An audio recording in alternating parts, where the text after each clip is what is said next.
Otro hueso que es un libiatarso, que es un hueso de la pata, en una laguna, estoy perdido, pero en una laguna... Bueno, que todo lo que conocemos es esta situación de que en el bosque estaba la choza ceremonial, pero acá bosque no hay. Sin embargo, los Selknam que vivían en la estepa también celebrarían su Hain de alguna manera. Bueno, yo soy arqueólogo de profesión, he trabajado en Península Mitre hace ya, no sé, un montón, como más de 12 años. Península Mitre es la parte de Tierra del Fuego que veo que prácticamente ha sido achada de los mapas que hay acá porque es el extremo oriental, es el sudeste de Tierra del Fuego, enfrente de Isla de los Estados. Soy también docente en la Universidad de Tierra del Fuego, en la Cátedra de Patrimonio, así que voy a usar una perspectiva patrimonial. Esto se pasa así. Solamente no voy a aburrir con este aridísimo tema que es el legal, solo mencionar que los sitios arqueológicos en Tierra del Fuego y en toda la Argentina tienen una protección legal, supongo que en Chile también. Desconozco cómo es la legislación en Chile, pero en Argentina están protegidos a nivel constitucional, a nivel de una ley nacional, a nivel de una ley provincial y, por ejemplo, el caso de los naufragios con protecciones específicas. Sin embargo, por decirlo bien en argentino, no le dan bola ninguna, en la mayoría de los casos. No voy a tampoco andar sobre esto, es sencillamente mencionar que, bueno, desde esta perspectiva patrimonial concebimos el patrimonio como una construcción social. El patrimonio no viene ya sostenido a partir de la cuestión histórica o la cuestión del prestigio que puede tener, sino que tiene que ser concebido como una construcción social. Parafraseando un poco la frase y transformando la frase de nuestro general San Martín, el patrimonio cultural será un patrimonio público o no será nada. Si no tiene este reconocimiento público, si no tiene este eco en la gente que forma parte de la comunidad y que lo reconoce y lo pone en valor y lo sale a mostrar y lo hace propio, van a seguir siendo letra vacía, leyes vacías y nada más que una posición declamatoria. Yendo más a Península Mitre, específicamente, bueno, distintos autores, específicamente Orlen y Salemen, han mencionado como que un componente esencial de la oferta turística de Tierra del Fuego, por lo menos hablando de lo argentino, es esta noción del lugar excepcional, de la aventura, de la naturaleza, etcétera, todo este imaginario de exploración. Todas estas cosas en Península Mitre se elevan a una potencia mayor todavía. ¿Por qué? Porque en Península Mitre no hay caminos, las únicas posibilidades de acceder son a pie, en cuatriciclo, en helicóptero o en excursiones ecuestres, como acá las que mencionaba el compañero. Tiene valores ecológicos, como es uno de los lugares donde mayor concentración de turberas hay en todo Sudamérica y la concentración más grande y más austral de turberas del mundo, colonias de lobos marinos, es un lugar excepcional. Y recientemente desde Ushuaia ha tomado mucha protagonismo, ha entrado mucho en la opinión pública porque un grupo de ONGs han intentado, todavía en vano, acá Sabrina ha participado muchísimo en esto, también lograr una declaratoria de área protegida que todavía estamos esperando. Yendo al patrimonio arqueológico que va a ser de la zona, que va a ser el tema central, ¿no? Podemos dividirlo en dos grandes categorías. Por un lado, todo el patrimonio arqueológico, todos los sitios arqueológicos que tengan que ver con la prehistoria, con los pueblos originarios, y por otro lado es una zona con una alta densidad de naufragios, sobre todo en su costa norte, en la vertiente atlántica. Esto tiene que ver con una combinación de una ruta que era frecuente, incluso ya con el estrecho de Magallanes descubierto o activo, era bastante frecuente sobre todo y si bien peligrosa, más fácil para algunos barcos a vela, pasar por el Cabo de Hornos y no una larga travesía por el estrecho de Magallanes, Entonces se combinaba una ruta frecuente con un lugar muy peligroso. Los naufragios son comunes. Bueno, yendo un poco ya también a hablar puntualmente del registro arqueológico. Bueno, acá vemos algunos casos. Por lo general, estos son casos de la costa sur. Esto es Bahía Valentín y esto es Bahía Buen Suceso. Bahía Buen Suceso está aquí enfrente de Isla de los Estados y Bahía Valentín en el extremo sur al este, bien al este. Sitios concheros con estratigrafías muy complicadas, restos humanos, algunos sitios ya no con estratigrafías complicadas, sino muy someros, pero que tienen que ser excavados para ser visibles, no son visibles, ni tienen monumentalidad, ni tienen estructuras muy a la vista. Algunos son muy pequeños, como este que está acá abajo, que es apenas una pequeña lente de conchero de 2 metros de largo, pero de centímetros nada más de espesor. Y otros como el de allá, este de acá arriba, el sitio más grande, con la secuencia más larga, que ahora lo vamos a ver, que en la base arrojó fechados de casi 6.000 años de antigüedad, con una tecnología muy orientada a la explotación costera, muy parecida a todo lo que conocemos para el mundo cultural de los canoeros. Ya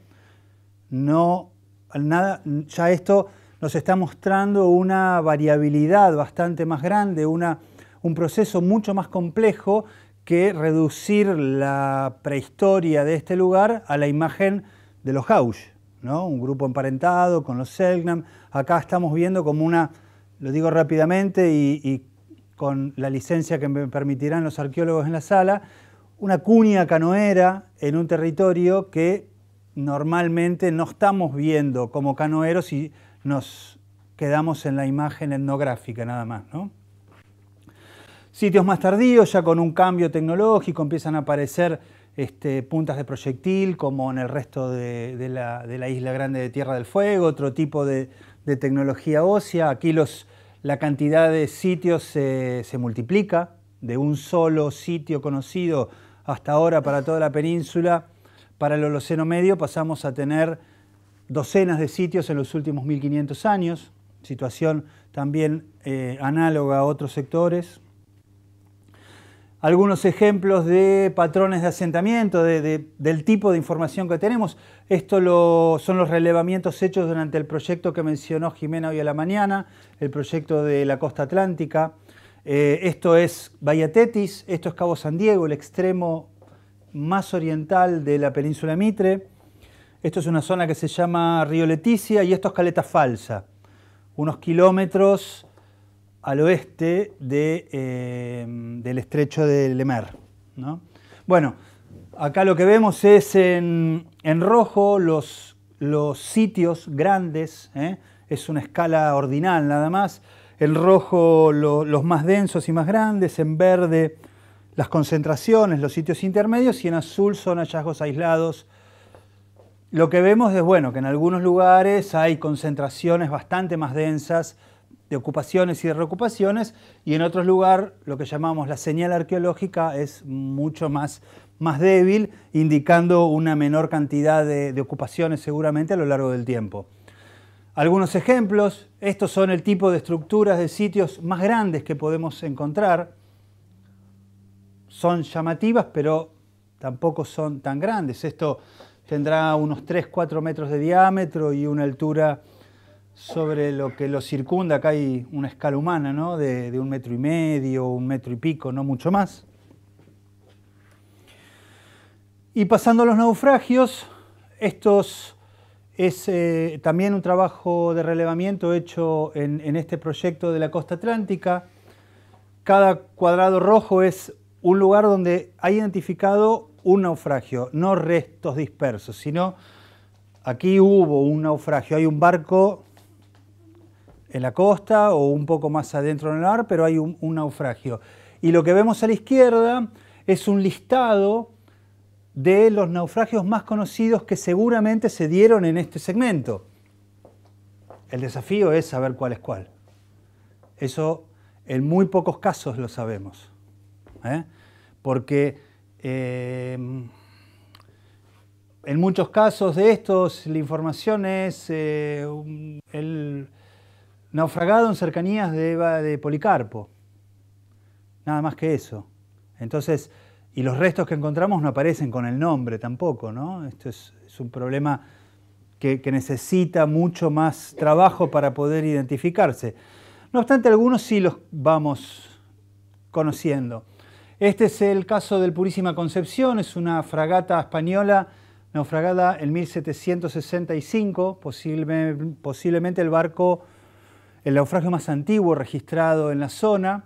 Hay una crónica aparte muy detallada de este naufragio, porque después hicieron procedimientos legales en España, e incluso los náufragos convivieron con los Hauge en ese momento, siglo XVIII, fines del siglo XVIII, casi 3 meses, o sea que incluso hay una de las mejores descripciones que tenemos de los pueblos originarios de esa época en esa zona.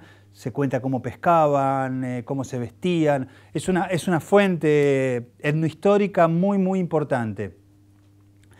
Y está muy pormenorizado el naufragio, cómo fue el accidente, digamos. Se suponía que habían naufragado en algún lugar de por acá y que se habían mudado a reconstruir el barco. Esta es una maqueta que está en el Museo Naval de la Nación en Argentina, en Tigre, donde rememora el hecho. El barco lo habrían construido en el interior de la caleta y habrían vuelto a Buenos Aires 3 meses después. No murió nadie. Los 193 que iban a bordo se salvaron. Se murió uno de vuelta, no recuerdo por qué. Creo que hay... Sí, bueno, hicimos unas prospecciones arqueológicas acá, en la zona donde pensamos que estaba el campamento. En el interior de la caleta, acá hay como una especie de terraza de banco con una playa un poquito elevada y edafizado. Hicimos 5 sondeos acá, pequeños, y encontramos losa inglesa del siglo XVIII. Esto es losa inglesa de esa época y losa española de la época. O sea, la losa inglesa podría estar arriba del barco español perfectamente. También encontramos restos de madera. Esto es pino, no es madera de la zona, en la misma posición estratigráfica. El pino, bueno, puede venir de cualquier lado, pero todo estaría indicando que estamos identificando la zona donde acamparon los náufragos durante 3 meses, donde construyeron el barco, y a su vez en los concheros cercanos, los pueblos originarios que andaban por ahí, está descrito en las crónicas, tuvieron contacto con los españoles, incluso les llevaron comida en algún momento, intercambiaron algún tipo de comunicación. Ahí encontramos, por ejemplo, lascas y puntas fabricadas en vidrio, y encontramos cuentas de collar, también del siglo XVIII, son venecianas, pero también perfectamente podrían estar como parte de todo, había 193 personas a bordo del Purísima Concepción. Y bueno, los Hauge lo podrían haber utilizado por cambio, lo podrían haber seguido utilizando como algún tipo de marcador de prestigio, de adorno, como lo quieran llamar. Entonces, en esa zona, este hecho histórico que está contado en una crónica muy detallada, estamos encontrando esa evidencia arqueológica. Queda, por el momento, solo un sondeo, pero bueno, queda mucho por hacer y lo que es importante entender aquí que la evidencia arqueológica y la crónica solo pueden potenciarse si realmente se investigan y si se estudian en conjunto, ¿no? Ya se me está acabando el tiempo, ¿no? Otro caso, Playa Donata, esto también queda en la costa norte. Esta es una de las localidades más complejas del norte de Península Mitre. Aquí hay por lo menos 3 naufragios, y debe haber muchos más. El más espectacular, sin duda, que no necesariamente es el naufragio, es el reciente hallazgo de un cargamento de losa Hay por lo menos 14 cajones enterrados en la playa. Todavía discutimos y nos peleamos entre los que participamos del trabajo si los enterraron a propósito o si se enterraron por algún tipo de proceso geológico.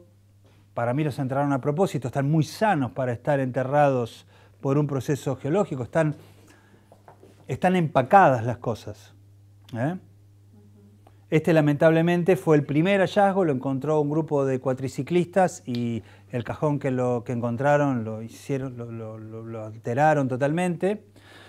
Pero después hicimos 2 campañas y logramos excavar como 7 cajones completos y recuperarlos con condiciones bastante de salvataje, porque están en el intermareal. O sea, hay que esperar que la marea baje, excavar antes de que la marea vuelva a subir. O sea que por más que quisiéramos, por más tiempo que le queramos poner, tenemos el límite de las 6, 7 horas del ciclo y no hay que terminarlo. Lo que no se termina hay que juntarlo casi como el señor del casco. Pero bueno, obviamente se puede registrar de manera que sirve después la información. También es toda losa inglesa, esta es un poco más moderna que la otra, es del siglo XIX. La mayoría es losa blanca, utilitaria, losa relativamente barata para la época y que ha sido encontrada en muchos contextos históricos en el Pacífico, en Chile, en Perú, incluso hasta en San Francisco.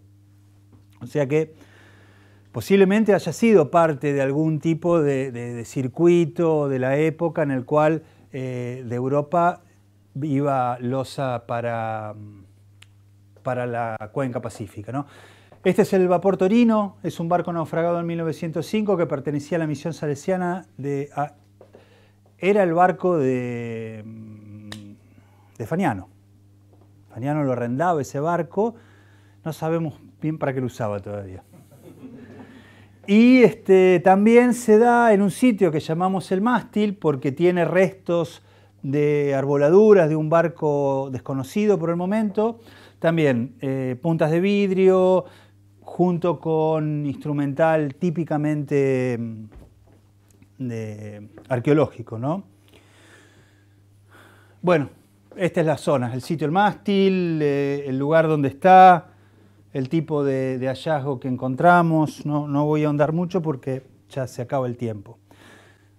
Esto es lo que apareció en el mástil. Hay como 16 raspadores de vidrio, varias puntas de vidrio, aparte del material típico arqueológico de la zona, balas, un sello textil de origen belga, de estos con que sellaban como rollos de tela, losa inglesa, siempre, vidrio inglés, una bala de Winchester.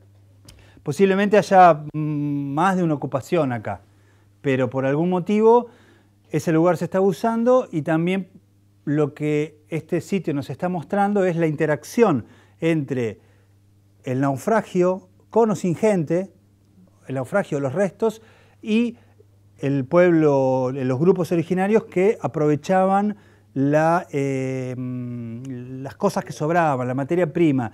Si tuvieron en este caso o no, a diferencia del anterior, que hay un escrito contacto con la gente, con los náufragos no lo sabemos y posiblemente no lo sepamos nunca con los métodos que disponemos actualmente. Pero bueno, otros casos a modo de ejemplo, un barco que sí conocemos y posiblemente uno de los más espectaculares en cuanto a el grado de conservación, aunque verán que esta foto tiene solo 20 años y esta es de los últimos años. Fíjense la velocidad con que se está degradando o sea, por lo que sabemos ahora, una especie de tafonomía de barcos de hierro, se mantienen estables mucho tiempo. Cuando colapsan, se acelera brutalmente el proceso. Y bueno, este es el mascarón de proa, que fue rescatado en la década del 80, hoy es la pieza emblema del Museo del Fin del Mundo de Ushuaia. Es el mascarón de proa de este barco. Para terminar, información etnohistórica sobre los Jauja. Esto también es parte de este patrimonio, no solamente el arqueológico, es toda la información acerca de dónde vivían. También, por ejemplo, aquí vemos dos imágenes que son las primeras, entre comillas, fotografías de estos grupos. Estas son las dos de la expedición de Cook. Podemos incluso apreciar en algunos casos el tipo de manto, de guanaco que usaban. O sea, son informativas, parecen muy naif al principio, pero haciendo un acercamiento crítico se puede obtener información de este tipo de imágenes. La información sobre toponimia, alguien la mencionó hoy, no me acuerdo quién, los nombres originarios. Aquí tenemos la distribución de territorios familiares, tal cual la describe Gusinde, y una serie de topónimos, nombres originarios para rasgos concretos del paisaje. Esto es también información, es también patrimonio que debe recuperarse, que debe de ponerse de manifiesto. Abajo está el mapa, la publicación original, ¿no? Esto es algo que yo hice un poco a ojo. Esto sería redundar un poco, lo único por ahí a función de lo que seguramente va a mencionar Alfredo dentro de un rato, la draga de Bayesloget. Esta draga similar a las que ustedes conocen de por aquí por la zona, está acá. ¿Cómo la llevaron ahí? Evidentemente pensaban ganar mucho dinero, pero me parece que no fue así. El otro sitio histórico importante, la factoría de lobos marinos de Bahía Tetis, también en un estado de abandono total desde hace más de 50 años. Aquí se mataban, en los mejores años duró poco tiempo, pero en los mejores años se mataron hasta 30.000 lobos en un verano. El aceite se fundía en estas grandes, no me sale la palabra ahora, calderas, sí, sí, ¿cómo dijeron? Sí, hornos, calderas, sí. Hay textos que mencionan cómo funcionaba, dicen que ahí habían llevado hasta un auto, había un auto para andar por adentro de la...